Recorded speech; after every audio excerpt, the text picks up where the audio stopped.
across decades, some machines didn't just bend the rules, they broke them. Cars that pushed physics, safety, and sanity past the point of no return. They weren't retired, they were banished. Today we're counting down 15 cars that were banned for being too powerful. Number 15, Hennessey Venom GT, 2011 to 2017. When American tuner John Hennessey set out to build the Venom GT, he wasn't chasing elegance, he was chasing chaos. Take one Lotus X Siege chassis, stretch it, stuff in a 7.0-liter twin turbocharged V8 from a Corvette, and you've got something that barely qualifies as a car. At full throttle, it made 1,244 horsepower and could hit 270 miles per hour. Numbers so absurd, even Bugatti took notice. But there was a catch. To claim a world record, a car has to meet production standards, crash tests, airbags, safety data, all that boring stuff. The Venom GT skipped all of it. No airbags, no stability control, no crash testing, just a carbon fiber coffin attached to 2 turbos and a dream. Because of that, the NHRA and several foreign regulators refused to classify it as a production car. Some countries banned it from public roads entirely. Even in America, it existed in a gray area. Technically street legal, but only under small volume manufacturer exemptions. It was a loophole on wheels. And yet, when Hennessey's test driver hit 270.49 miles per hour on NASA's Kennedy Space Center runway, it became a legend. The record didn't count officially. The car hadn't run in both directions as required by Guinness, but fans didn't care. They just saw America dethrone Europe with a car built in a garage in Texas. The Venom GT wasn't banned because it failed. It was banned because it succeeded at something regulators never imagined possible. A homemade hypercar that broke the rules and the sound barrier. Number 14, Lotus Elise S1, 1996 to 2001. By the mid-1990s, cars were getting fat. Airbags, traction control, crumple zones. Every regulation added another pound, another sensor, another reason to forget what driving felt like. Then came Lotus, a tiny British company that looked at the industry and said, what if we just didn't? The Lotus Elise S1 weighed a shocking 725 kilograms, lighter than a Miata, lighter than most motorcycles with side bags. Its body was made from fiberglass panels glued to an aluminum tub, and its steering was pure, unfiltered metal-to-road feedback. It didn't have power steering. It didn't have traction control. It didn't even have anti-lock brakes. If you made a mistake in an Elise, you felt it in your spine.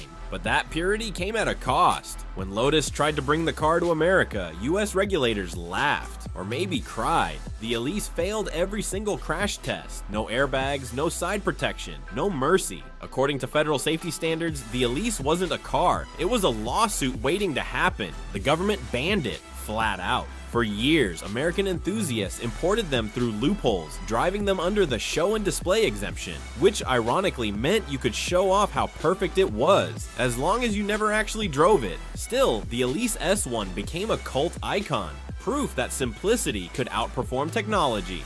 Number 13, Porsche 959, 1986 to 1993.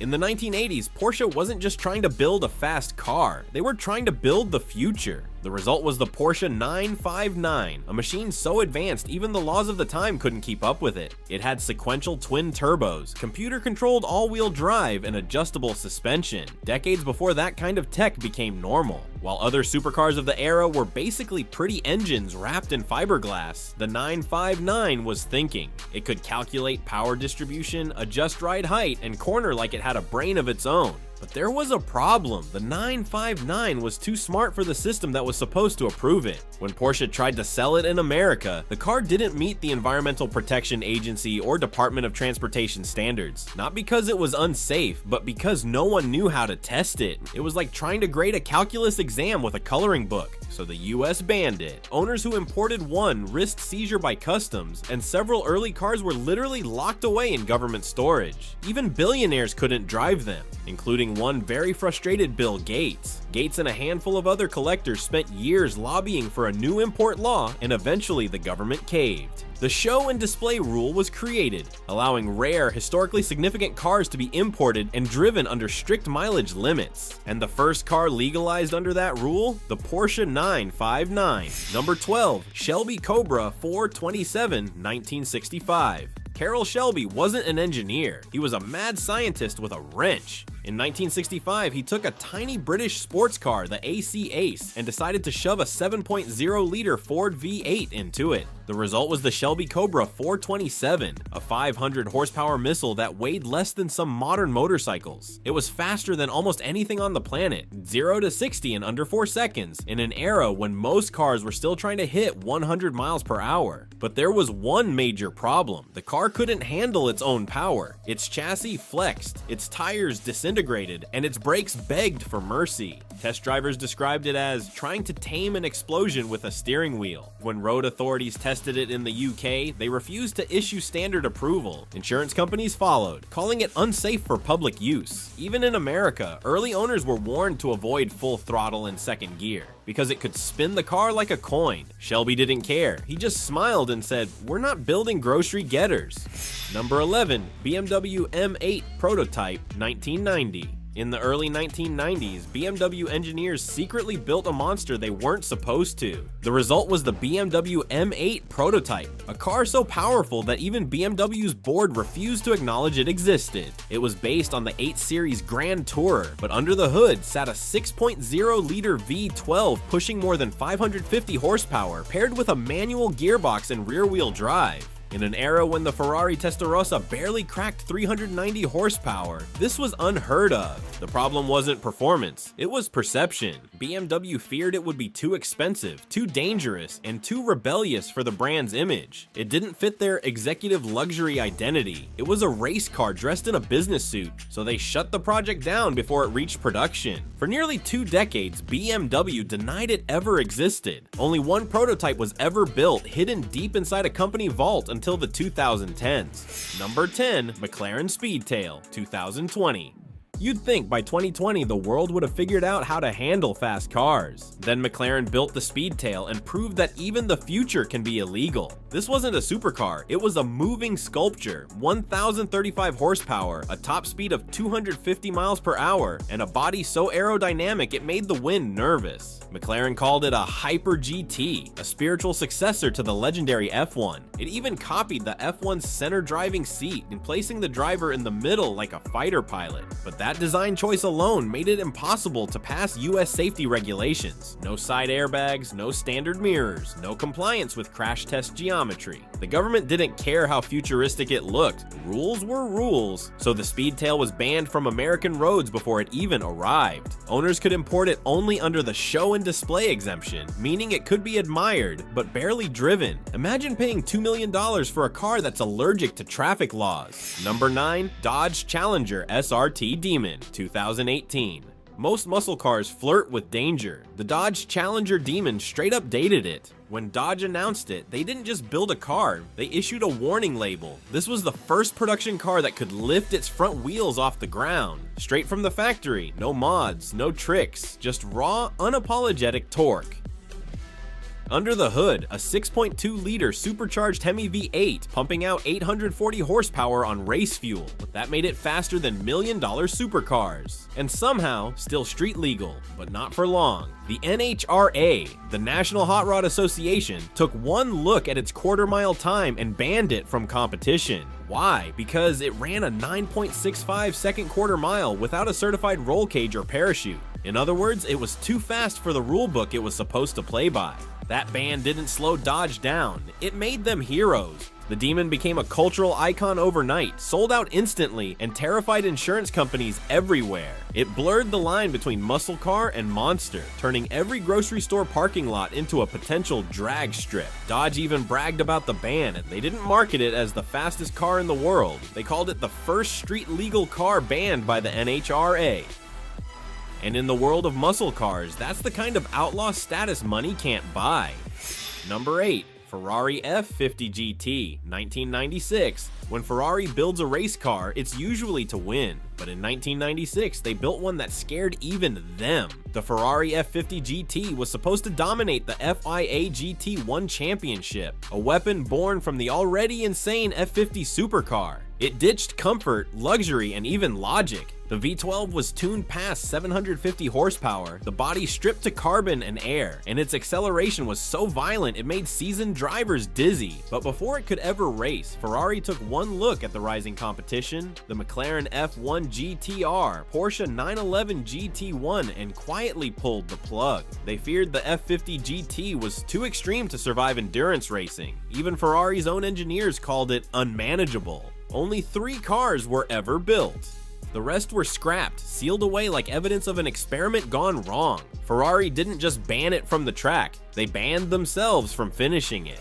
Number 7. Ford RS200 Evolution, 1986. The 1980s were the Wild West of rally racing, a time when engineers tried to see how close they could get to rocket science without a launch pad. And the Ford RS200 Evolution was one of the last and most dangerous products of that era. It was built for Group B rally, the most unhinged motorsport category in history. Mid-engine, all-wheel drive, turbocharged, and wrapped in fiberglass. This thing could hit 60 miles per hour in under 3 seconds. It wasn't just quick, it was uncontrollable. The problem, Group B didn't believe in limits. No power caps, no weight restrictions, just chaos. The RS200 Evolution's 600 plus horsepower made it nearly undrivable on tight gravel stages. After several fatal crashes in other cars, and one catastrophic RS200 accident that killed spectators, the FIA pulled the plug. Group B was banned in 1986 and the RS200 along with it. The Evo version was even more terrifying, tuned to 800 horsepower. Ford built only a handful, and they were too wild for both road and race. Number 6. Mercedes-Benz CLK GTR, 1997 to 1999.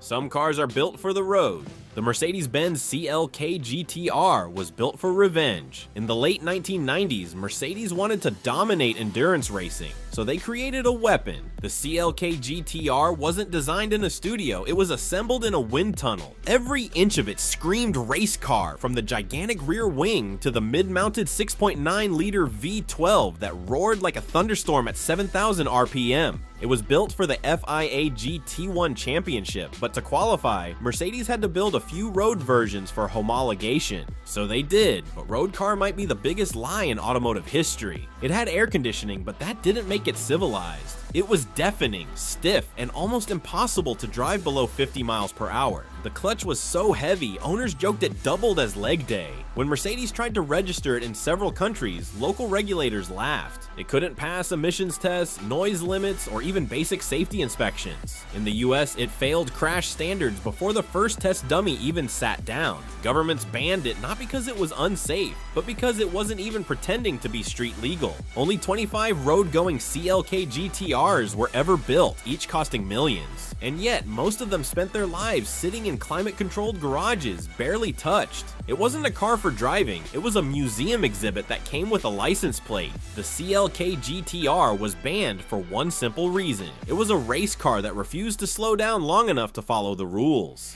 Number 5. Lamborghini Diablo GT, 1999. Even by Lamborghini standards, the Diablo GT was unhinged. This wasn't the poster car you saw on a teenager's wall, this was the version Lamborghini built when it decided the normal Diablo was too tame. The GT stripped away comfort like it was allergic to sanity. No sound insulation, no rear seats, and no luxury leather. Just carbon fiber, bare aluminum, and enough heat in the cabin to bake a pizza. Underneath sat a 6.0-liter V12 pushing 575 horsepower, routed through a gearbox that punished hesitation. It didn't want a driver, it wanted a gladiator. When Lamborghini tried to sell it worldwide, regulators didn't just frown, they panicked. The GT had no airbags, no stability control, and exhausts that could wake the dead. In some cities, its noise levels were literally illegal. European testers called it barely roadworthy. In the US, it was banned outright under federal safety laws. Only 80 units were built, all of them for customers who understood exactly what they were buying. A road-registered race car that hated roads. Even Lamborghini's own engineers warned owners, this car is not designed for public use. Translation, drive it and don't blame us if the asphalt fights back. Number 4. Nissan Skyline R34 GTR, 1999 to 2002.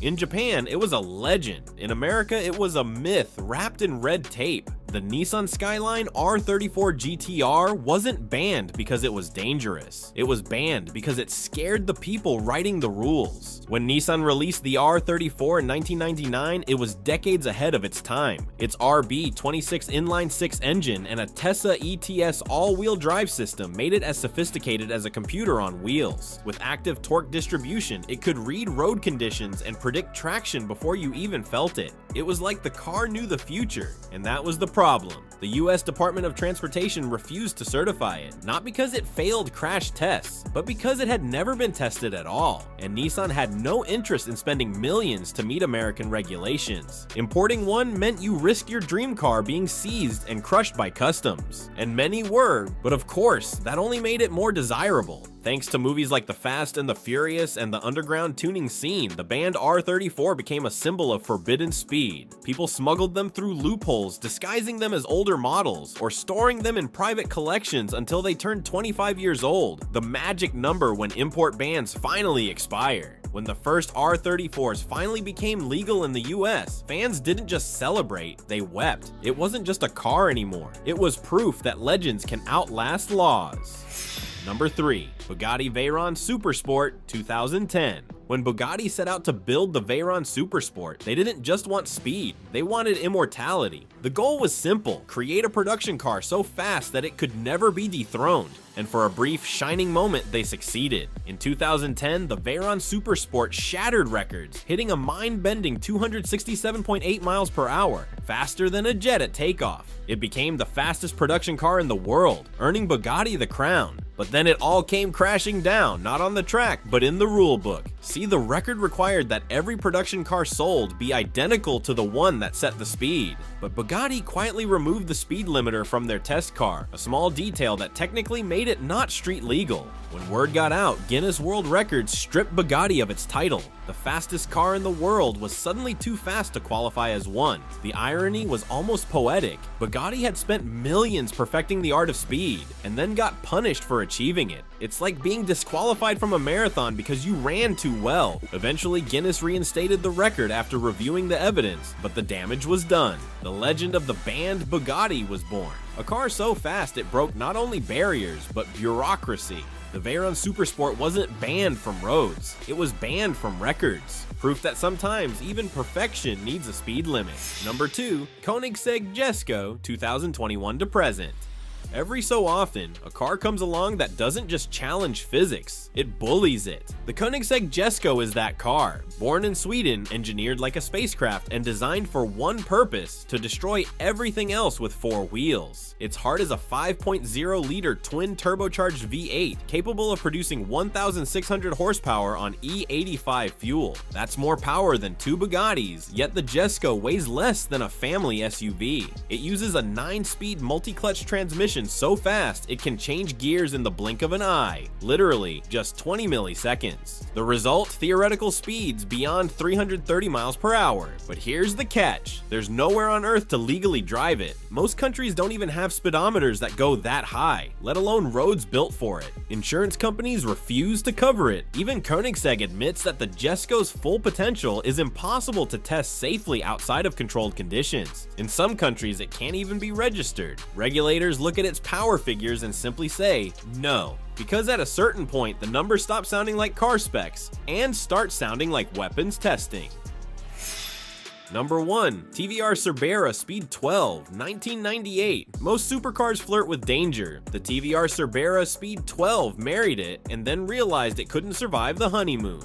TVR built the Speed 12 for one reason: to destroy everything else at Le Mans. It was the late 1990s, and British carmaker TVR wanted to prove it could outgun Ferrari, Porsche, even McLaren. So they built a monster, a car so extreme that even today it sounds like an urban legend. At its core was a 7.7-liter V12 engine, created by fusing 2 of TVR's race-spec straight sixes together. The result? An unholy roar of nearly 1,000 horsepower in a car that weighed less than a family hatchback. It didn't have traction control, or stability control, or anything remotely resembling sanity. When TVR's own test driver took it out for evaluation, he came back pale and silent. His words to the engineers were simple: this car should never be allowed on the road. And for once, the company listened. TVR canceled production before a single customer could take delivery. Only one prototype survived, now locked away in private hands like a relic from a parallel universe.